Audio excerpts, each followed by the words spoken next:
تو ایک جگہ اللہ نے تعارف کرایا ہے کہ میرے بندوں میں تمہیں بتاؤں کہ میرے بندے کون ہیں. ویسے تو سارے اسی کے بندے ہیں.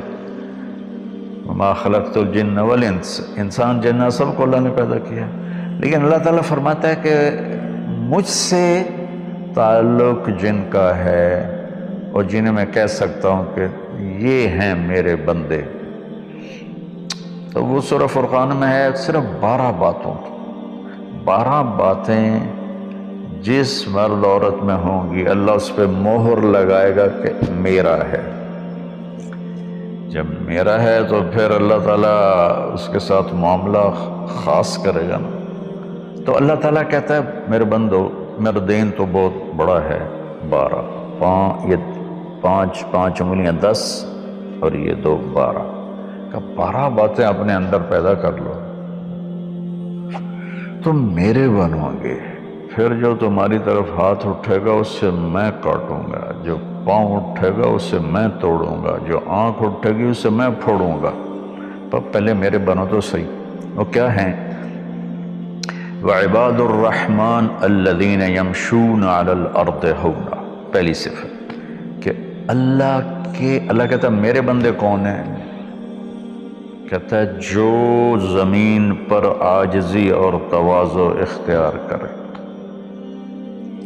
اللہ اکبر. زمین جب کسی کو اقتدار مل جاتا ہے تو اکڑ کے چلتا ہے، پیسہ مل جاتا ہے اکڑ کے چلتا ہے، شہرت مل جاتی ہے اکڑ کے چلتا ہے. تو اللہ نے کہا پہلی نشانی کیا ہے؟ عاجزی اختیار کرو. تو کوئی وظیفہ نہیں بتایا، کوئی تسبیح نہیں بتائی، کہا عاجزی اختیار کرو. اپنی حیثیت کو یاد رکھو کہ اول نطفہ ہوں، آخر ایک مردار ہوں، کچھ عرصے کے بعد چند مٹھی مٹی ہوں، اور پھر اللہ مجھے کھڑا کرے گا تو اس دن دیکھا جس کی نیکیاں بڑھیں گی تو وہ عزت دار ہے، جس کی گھٹ گئیں وہ ذلیل و خوار ہے. تو پہلی صفت ہے کہ اللہ کے بندے وہ ہیں جو عاجزی اختیار کرتے ہیں. صرف یہ نہیں کہ زمین پر تواضع سے چلنا، نہیں، وہ پوری زندگی ان کی عاجزی کی ہوتی ہے. سورہ لقمان میں ہے کہ لا تمش فی الارض مرحا، بیٹا اکڑ کے کبھی نہ چلنا.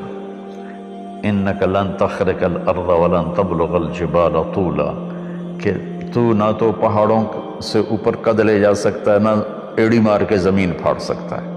تو ایک میں مختصر بیان کرتا ہوں تواضع. دوسری تواضع سے جڑی ہوئی بات ہے کہ تواضع کا پتہ کب چلے گا؟ وہ دوسری صفت ہے وَإِذَا خَاطَبَهُمُ الْجَاهِلُونَ قَالُوا سَلَامًا. سبحان اللہ. جب ان سے کوئی، یہاں جاہلون سے مراد ان پڑھ نہیں، جاہلون سے مراد ہے زیادتی کرنے والا. وَأَعُوذُ بِكَ مِنْ أَنْ أَجْهَلَ أَوْ يُجْهَلَ عَلَيَّ. یا اللہ میں پناہ چاہتا ہوں کوئی میرے اوپر زیادتی کرے یا میں کسی پر زیادتی کروں. یہاں جہالت سے مراد ہے زیادتی کرنے والا، بدتمیزی کرنے والا. تو وہ کیا کرتے ہیں؟ قالوا سلاما. وہ یہ نہیں کرتے کہ اس سے کتنے لوگ قطع تعلق مراد لیتے، باجی السلام علیکم تو ڈرا ہو رہے سا ڈرا ہو رہے. تو میرا اللہ یہ نہیں کہہ رہا. میرا اللہ کہہ رہا جب ان سے کوئی غلط گفتگو کرتا ہے، غلط معاملہ کرتا ہے، بدتمیزی کرتا ہے تو وہ آگے تمیز کے ساتھ بات کرتے ہیں. وہ غصے سے بپھر نہیں جاتے، وہ اس کے لہجے میں بات نہیں کرتے، وہ ٹھنڈے مزاج کے ساتھ اللہ اس کے رسول کو سامنے رکھ کر وہ بات کرتے ہیں. 2. تیسری فرمائی والذین یبیتون لربہم سجدا وقیاما. عبادت کو تیسرے نمبر پر لائے کہ میرے بندوں کی تیسری بڑی صفت یہ ہے کہ وہ رات کو اٹھتے ہیں اور مجھے یاد کرتے ہیں. اچھا، اب آج کل سستی کا زمانہ ہے. میرے نبی نے ایک حدیث سنائی تو وہ بہت بڑی خوشخبری ہے آپ کے لیے. جو عشاء کی نماز باجماعت پڑھ لے اور صبح کی نماز باجماعت پڑھ لے تو اس کی رات تہجد میں لکھی جائے گی. قربان جاؤں اپنے نبی کی رحمت پر اور ان کے رحمت للعالمین ہونے پر کہ میرے جیسا جو سر درد کا مریض ہے وہ رات کو نہیں اٹھ سکتا تو عشاء با جماعت پڑھ لے اور فجر با جماعت پڑھ لے، ساری رات عبادت ہے۔ باقی یہ تو ہے یعنی بالکل وہ 33 نمبر والا کام ہے، لیکن ہم پاس لوگوں میں شمار ہیں، اس صفت کے حقدار کہلائیں گے۔ باقی اصل وہ ہیں جو راتوں کو اٹھ کر یاد کرتے ہیں، ایک ہوک سی دل میں اٹھتی ہے، ایک درد جگر میں ہوتا ہے، ہم رات کو اٹھ اٹھ روتے ہیں جب سارا عالم سوتا ہے۔ تو عشق تو ایسی چیز ہے۔ ملحب کلام قد نزخرفہ ان المحبت قلب وہبناہ۔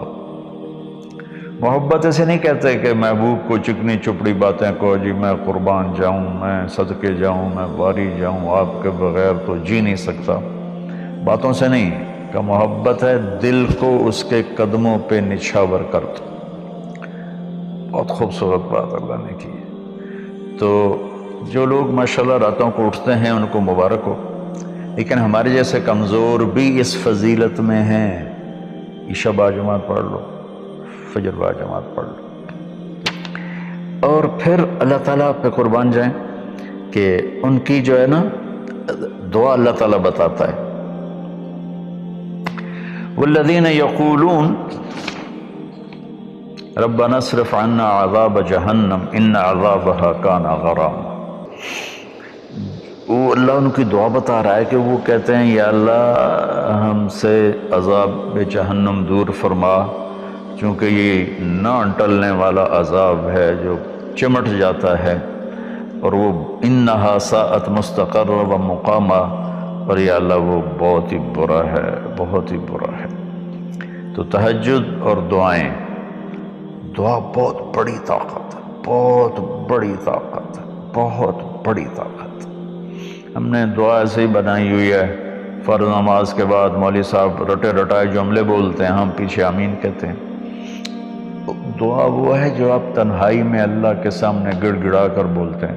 میرے نبی نے فرمایا اللہ کے سامنے روو، اچھا اگر ان لم تبکوا فتباکوا، اچھا اگر تمہیں رونا نہیں آتا نا تو رونے کی شکل بنا لو۔ چوتھی چیز بتاتے ہیں، والذین یقولون ربنا اصرف عنا عذاب جہنم ان عذابها کان غراما انہا ساءت مستقرا و مقاما۔ یا اللہ جہنم سے بچانا اور جہنم کے عذاب سے بچانا، وہ اللہ آپ پہ ہی معاف کرے گا۔ یہ ہمارے اب تو عام ماحول میں جی اللہ آپ پہ ہی معاف کرے گا، اللہ بڑا غفور الرحیم ہے، اللہ آپ پہ ہی معاف کرے گا۔ تو میں تو اپنے ماحول میں بات کرتا ہوں اپنے عزیز رشتہ داروں سے کہ اللہ آپ پہ ہی کپا کٹ دے گا، سپرے نہ کرو، پانی نہ لاؤ، کھاد نہ دیو، آپ بہے کوئی بھی پا دیو، اللہ آپ پہ ہی کٹ دے گا۔ لے جی مولانا صاحب کہیں گل نہ کریں دیو، بھلا کدی پانی تے کھاد تے سپرے تو بغیر بھی کاشا ہوئی۔ تو اللہ یہی کہہ رہا ہے کہ ڈرو مجھ سے اس جہنم کے عذاب سے اور اس سے بچاؤ کا راستہ اختیار کرو۔ پانچویں بات کیا ہے؟ والذین اذا انفقوا لم یسرفوا ولم یقتروا وکان بین ذلک قواما۔ بہت اعلیٰ چیز ہے، معیشت کو، اکانومی کو بہت خوبصورت انداز میں بتایا کہ میرے خاص بندے وہ ہیں۔ دیکھو اللہ نے دنیا کا بھی بیچ میں ڈالا، اللہ والے دنیا کو نہیں دیکھتے، اللہ والے چٹائیوں پہ سوتے ہیں، اللہ والے بادشاہوں سے نہیں ملتے ہیں، اللہ والوں کے پاس جایا جاتا ہے، اللہ والے کسی کے پاس نہیں جاتے ہیں۔ میرے سب سے بڑے اللہ والے تو نبی ہیں، اللہ نے فرعون کے پاس بھیجا موسیٰ علیہ السلام کو، اور کائنات کی افضل ترین ہستی اللہ کے بعد میرے نبی ہیں ابو جہل کے پاس بھیجا۔ تو یہاں ان کی معیشت کو بتایا جا رہا ہے کہ میرے بندے وہ ہیں جتنا ہم نے ان کو دیا ہے اس سے بڑھ کر خرچ نہیں کرتے۔ قرضے اٹھا لیے، شادی آ گئی، اس پر مجھے ایک بتا رہا تھا ساتھی کہ ایک آدمی نے اپنے بچے کی شادی کی تو 40 لاکھ کی آتش بازی چھوڑی، یہ اللہ اس سے منع کر رہا ہے کہ میرے بندے وہ ہیں کہ جو ایسے نام و نام 40 لاکھ روپے کو آگ لگا دی. اس 40 لاکھ روپے پر کتنے غریب بچیوں کی شادیاں ہو جاتی، کتنے مریضوں کا علاج ہو جاتا. وَلَمْ يَقْتُرُوا، دوسری بات بھی ہے کہ جتنا دیا ہے اس سے اوپر نہیں جاتے کہ قرضوں میں چلے جائیں، اکانومی برباد ہو گئی. اور وَلَمْ يَقْتُرُوا، اور جتنا دیا ہے اس سے کم بھی خرچ نہیں کرتے، کنجوس نہیں ہوتے، بخیل نہیں ہوتے، لالچی نہیں ہوتے. یہ چیز بھی اکانومی کو ہٹ کرتی ہے کہ بس جوڑتے جاؤ اور اس کو آگے بڑھاؤ نہیں، اس کو آگے دو نہیں. تو اللہ تعالیٰ پہ قربان جاؤں، اس نے خاص طور پر ہمارے معاشرے میں اللہ والا وہ سمجھا جاتا ہے جس کو دنیا کی خبر ہی کوئی نہ ہو، اور اللہ والا وہ ہوتا ہے جو بس مسلح پہ بیٹھا رہتا ہے. اور اللہ تعالیٰ یہاں ان کی اکانومی کو بتا رہا ہے کہ وہ کام کرتے ہیں، کاروبار کرتے ہیں، وہ تجارت کرتے ہیں، وہ زراعت کرتے ہیں، وہ حکومت کرتے ہیں. ابو بکر سے بڑھ کے اللہ والا کون ہوگا؟ خلفائے اربعہ سے بڑھ کے اللہ والا کون ہوگا؟ تو وہ اپنے خرچ کو بیلنس کرتے ہیں. کل پرسوں ہی ایک ساتھی بات کر رہا تھا، اصحاب صفہ تو چٹائیوں پہ بھوکے لیٹے رہتے تھے. یہ شروع کی باتیں ہیں. عبد الرحمن بن عوف ٹاپ 10 صحابہ میں ہے، ٹاپ 10 صحابہ. جب ان کا انتقال ہوا تو ان کی 4 بیویوں کو جو 1/8 ملا وہ 48,000 دینار تھے. تو آج کے لحاظ سے وہ 12 ارب روپیہ بنتا ہے. جس آدمی کا 1/8 12 ارب ہو تو پورا کتنا ہوگا؟ اور 10,000 بکریاں، 1,000 اونٹ، 1,000 گھوڑے، اور شام، عراق، مصر، حجاز میں زمینیں، جائیدادیں، باغات. یہ تو پھر اللہ والی کوئی نہیں. اور اللہ کا نبی کہہ رہا ہے یہ ابو بکر جنتی، عمر جنتی، عثمان جنتی، علی جنتی، طلحہ جنتی، زبیر جنتی، عبد الرحمن بن عوف جنتی، اور ابو عبیدہ بن جراح جنتی، سعد بن ابو وقاص جنتی، اور سعید بن زید جنتی. یہ سب بڑے 4 تو ویسے ہی حکمران ہیں، خلفاء ہیں. اور حضرت زبیر کے 1,000 غلام تھے جو ان کی کھیتی باڑی اور تجارت کو سنبھالتے تھے. اور حضرت طلحہ کے امپورٹ ایکسپورٹ کے لیے بحری جہاز چلتے تھے. سعد بن ابی وقاص کا وہ مدینے کی جنوب کی طرف وادی عقیق ہے جو آج کے زمانے کا ڈیفنس کہہ لیں، وہاں ان کا سرخ پتھر کے سے بنا ہوا محل تھا.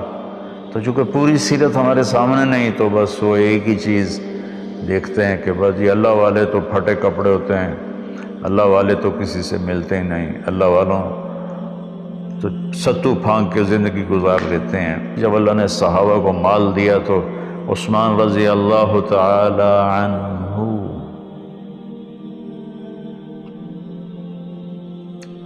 کہنے لگے اپنی بیوی نائلہ کے لیے میں نے چادر خریدی ہے 300 دینار میں، 300 دینار میں، جو 7.5 کروڑ روپیہ بنتا ہے.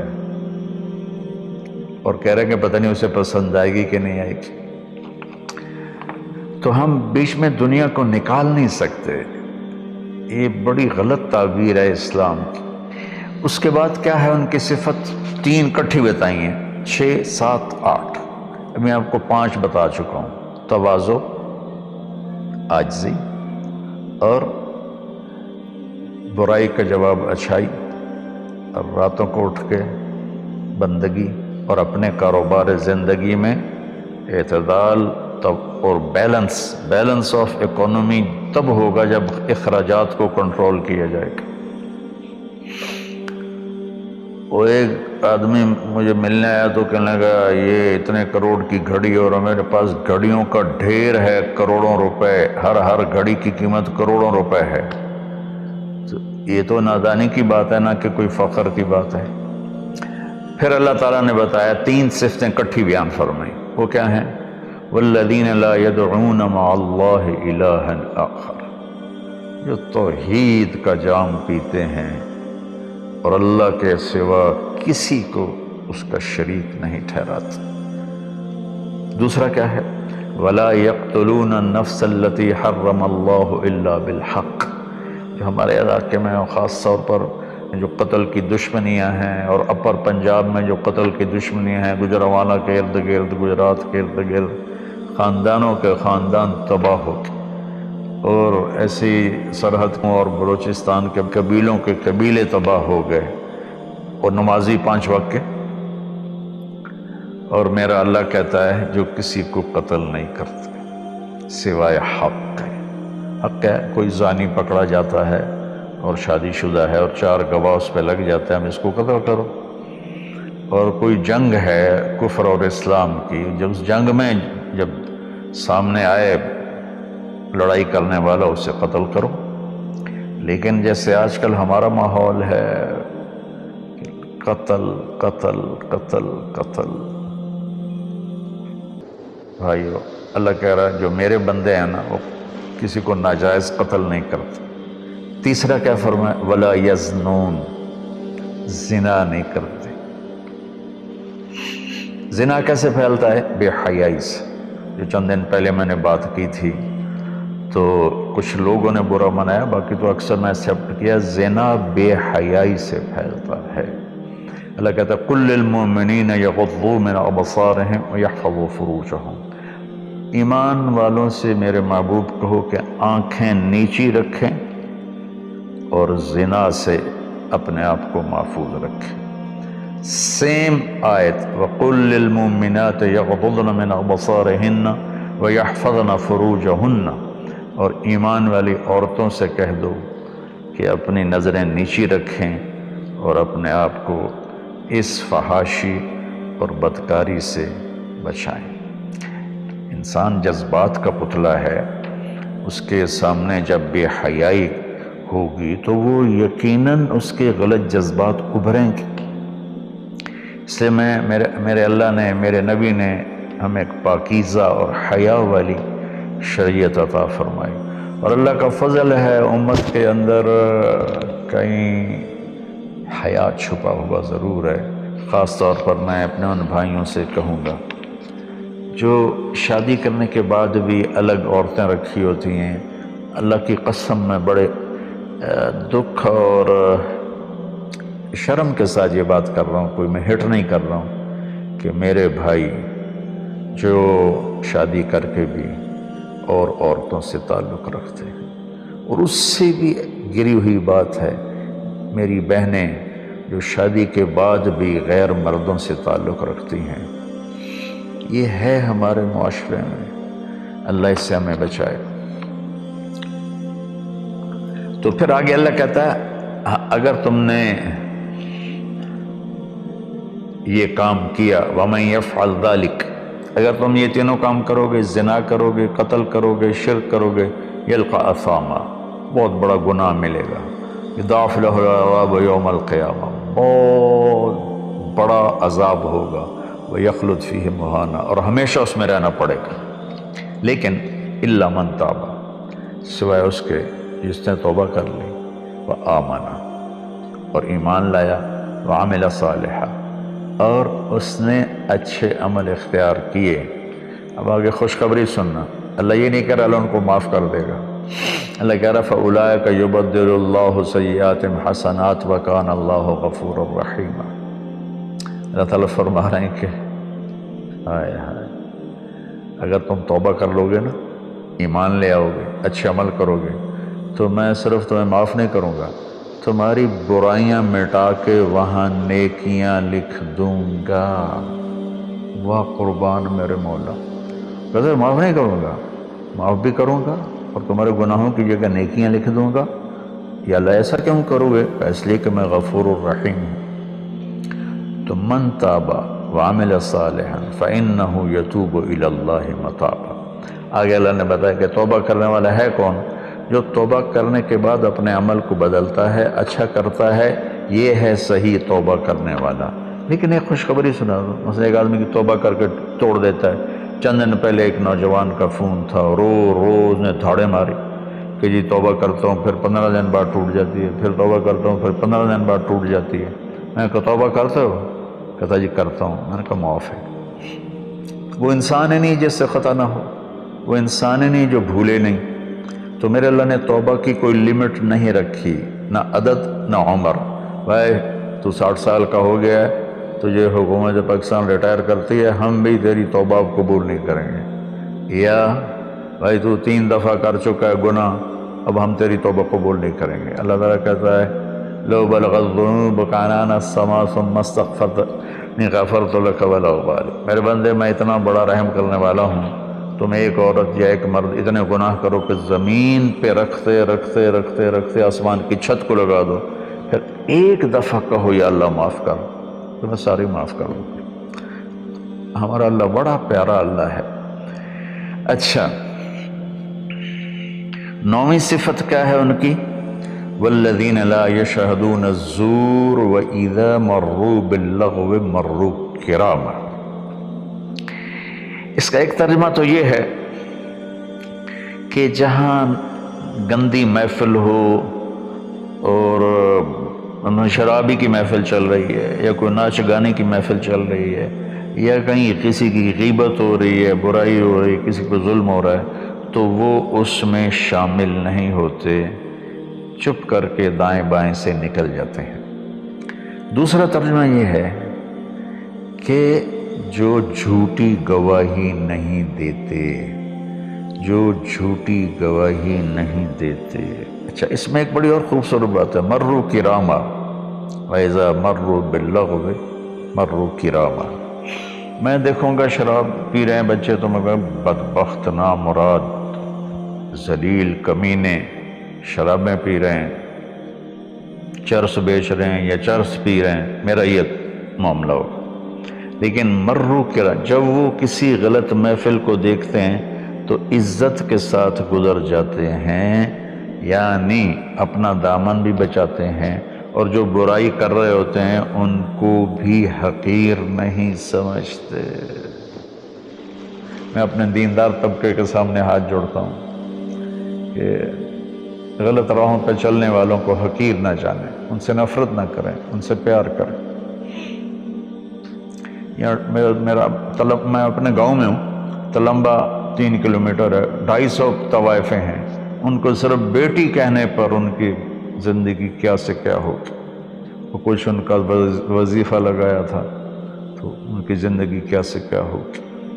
تو بھائی کسی کو حقیر نہ جانو، کسی سے نفرت نہ کرو، چاہے کوئی غیر مسلم ہے چاہے کوئی مسلم ہے، لیکن تمہارے عقائد کے خلاف ہے، یہ تمہارا جھگڑا ہے، تمہاری لڑائی ہے، یا وہ زانی ہے، شرابی ہے، جواری ہے، نفرت نہ کرو، نفرت نہ کرو، نفرت نہ کرو. اور 10ویں ہو گئی وَإِذَا مَرُّوا بِاللَّغْوِ مَرُّوا كِرَامًا، کہ وَالَّذِينَ إِذَا ذُكِّرُوا بِآيَاتِ رَبِّهِمْ لَمْ يَخِرُّوا عَلَيْهَا صُمًّا وَعُمْيَانًا.